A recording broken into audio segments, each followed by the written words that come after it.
এবারের ফ্লোটিলার যাত্রাপথেও সেই একই সংখ্যা ঘুরপাক খাচ্ছে। রক্তপিপাসু ইসরায়েলি নৌবাহিনী কি এবারও ইতিহাসের পুনরাবৃত্তি ঘটাবে? তারা কি আবারও নিরস্ত্র মানবিক কর্মীদের রক্তে ভূমধ্যসাগরের পানিকে লাল করবে?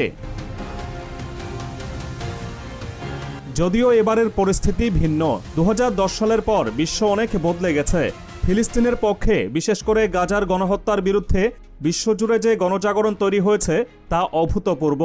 বিশ্বের বিভিন্ন শহরের রাস্তায় মিলিয়ন মিলিয়ন মানুষ আজ ফিলিস্তিনের পতাকা হাতে নামছে। সামাজিক যোগাযোগ মাধ্যমে ইসরায়েলের বর্বরতার মুখোশ উন্মোচিত হচ্ছে প্রতিনিয়ত। তাই এবার যদি ফ্লোটিলার ওপর সামান্যতম আঁচড়ও লাগে, তাহলে বিশ্বজুড়ে যে আগুন জ্বলবে তা নেভানোর ক্ষমতা হয়তো কারও থাকবে না।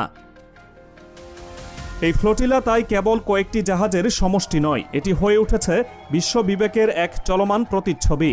এটি একটি সাহসের বাতিঘর, যা দেখিয়ে দিচ্ছে যে বুলেট